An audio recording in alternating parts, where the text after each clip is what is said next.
करता हूँ। एक बार जोरदार तालियां बजा दीजिए। तुम अपना अपना पड़ोस सही जगह कर लिया है, हम बैठे हैं ऐसे ही। हम क्या कहें,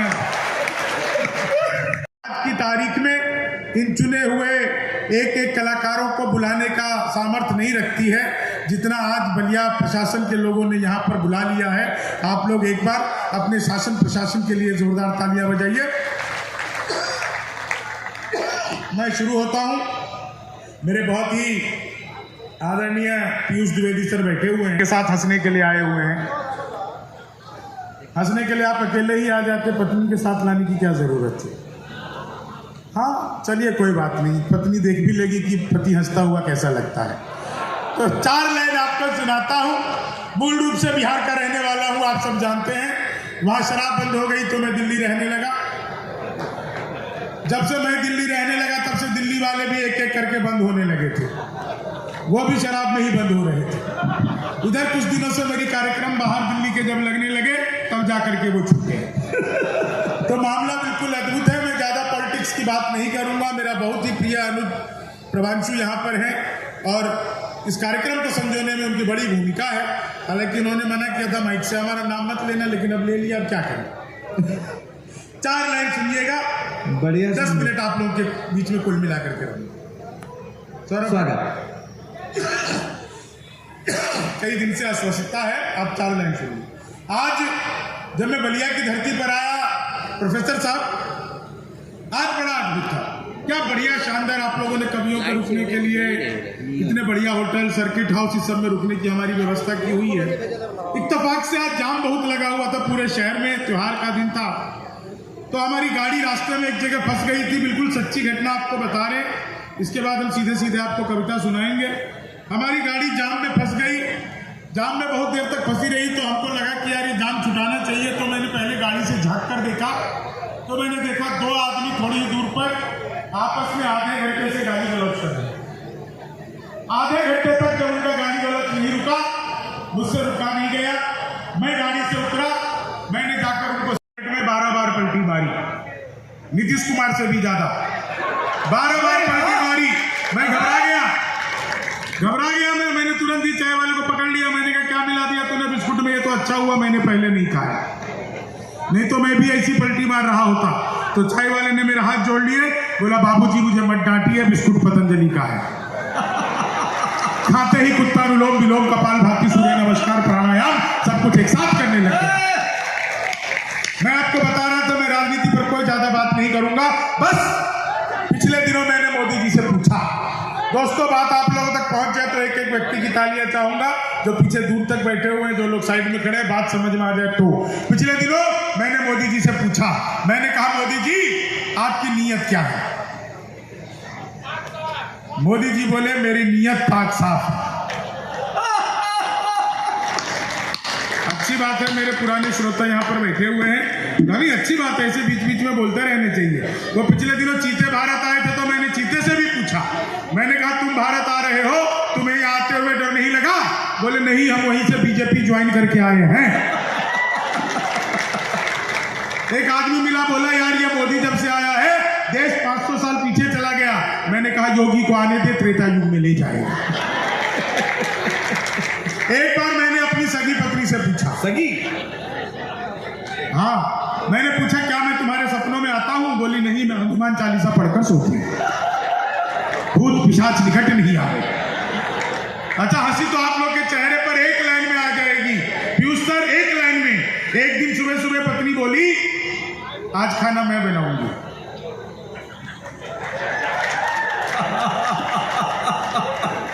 मैंने कहा धन्य हो गए, जो सबसे अच्छा तय बना ले, मुंह बनाकर आ गई। लेकिन उसने बनाई पनीर की सब्जी, मैंने उसमें पनीर ढूंढा, कहीं नहीं था। मैंने पूछा भाग्यवान ये कौन सा पनीर बनाया तुमने? बोली खोया पनीर। जीवन में 2 चीजें याद रखिए और सीधे सीधे आपको 4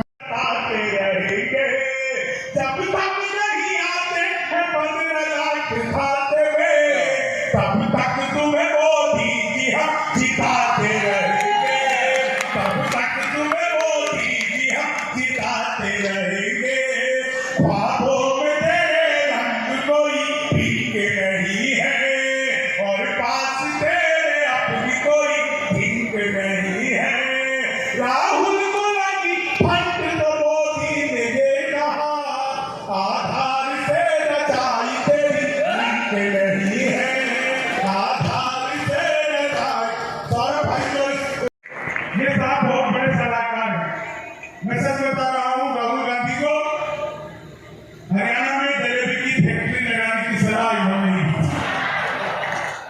क्या फोटो भी नहीं दूर से आगे रखे पास से शादी में आगे देखा कभी दूल्हे का फोटो दूर से खींचते हैं, दुल्हन का क्लोजअप बनाते हैं, ऐसे क्लोज से फोटो ऐसे पूछो भाई साहब क्या करना, बीच में मत पड़ो, मेरा ठीक बहुत मेरे हिसाब से सर भाई मैं तो लगा हूँ, मैंने खाली बाल बड़े किए हैं शादी में जोरदार बता अंतिम 2 मिनट तक समय की अपनी सीमाओं का मैं ध्यान रखते हुए हालांकि थोड़ी सी सीमा ऐसी पार हो गई है, लेकिन भाई साहब बहुत अच्छा आप लोग सुन रहे हैं, क्योंकि जी आप भी सुन लीजिए। अभी भगवान राम का पावन मंदिर बना, लोगों ने इससे पहले तमाम तरह के विरोध किए। मानेंगे कि इस समय हम लोगों को उनको सुनने को मिल रहा है जिनका समय अमूमन सुबह जब भोर निकल जाती है तब आता है।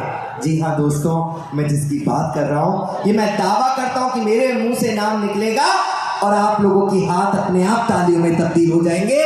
वो नाम हम सबके बहुत बड़े रचनाकार, बहुत बड़े कवि, बहुत बड़े शायर प्रोफेसर वसीम बरेलवी साहब का नाम होता है। ये मैं समझ सकता हूं कि आप लोग भी उतने ही आश्चर्य में होंगे जितना मैं हूं, लेकिन उनको आवश्यक काम से जाना है। ये मंच हिंदी का है, मैं हिंदी का बेटा होकर के एक बड़ी बात प्रोफेसर साहब के लिए कहना चाहता हूं, वो बात पहुंच जाए।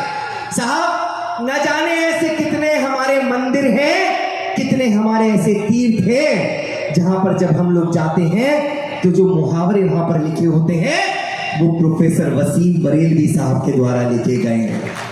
मैं 2 पंक्तियों से अपनी आमंत्रण देना चाहता हूं आफताब को, शायरी के उस सूर्य को जिसका नाम प्रोफेसर वसीम बरेलवी होता है कि हिंदी उर्दू भाषा दोनों बहनें हैं एक दूजे की। अब तालियां उठे कि हिंदी उर्दू भाषा दोनों बहनें हैं एक दूजे की, हिंदू से ना मुस्लिम से, दोनों से हिंदुस्तान है। जोरदार तालियां आगे से पीछे उठे प्रोफेसर वसीम बरेलवी जी। आप शायरी पेश करने का मौका मिल रहा है। जयशंकर जी, सोनू जी और प्रोफेसर हमारे भीमसेन साहब, मैं इन लोगों के आदेश पर हाजिर हूँ। कोशिश करता हूँ कि मेरी बात आप तक पहुँचे। अगर आप थोड़ा मेरी तरफ मुतवज्जे होंगे तो मैं शायद शायरी के ज़रिए आप तक बात, मैं साहित्यिक शायरी के जरिए आप तक बात पहुँचाने की कोशिश करूँगा। तो आप इजाज़त दें तो मैं फिर पेश करता हूँ। जी स्वागत सर।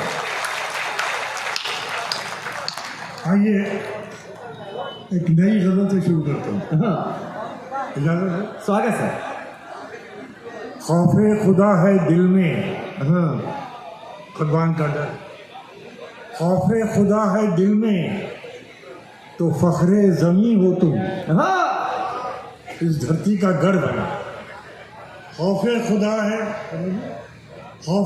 है दिल में तो फख्रे ज़मीं हो तुम, और खौफे खुदा नहीं तो कहीं के नहीं हो तुम। क्या बात है, वाह वाह वाह,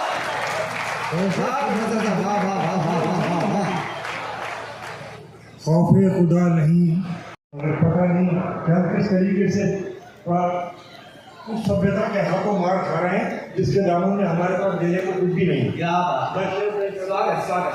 नाश कर दिया, वादा खुदा किया, हाँ मेरे इंतजार के लायक नहीं हो तुम, हसरत से तकते रहते हो बस आसमान को। मुझे बताइए साहब ये शेर आपको, हसरत से तकते रहते हो बस आसमान को, अरे होते हो जिस जमीन के उसी के नहीं हो तुम।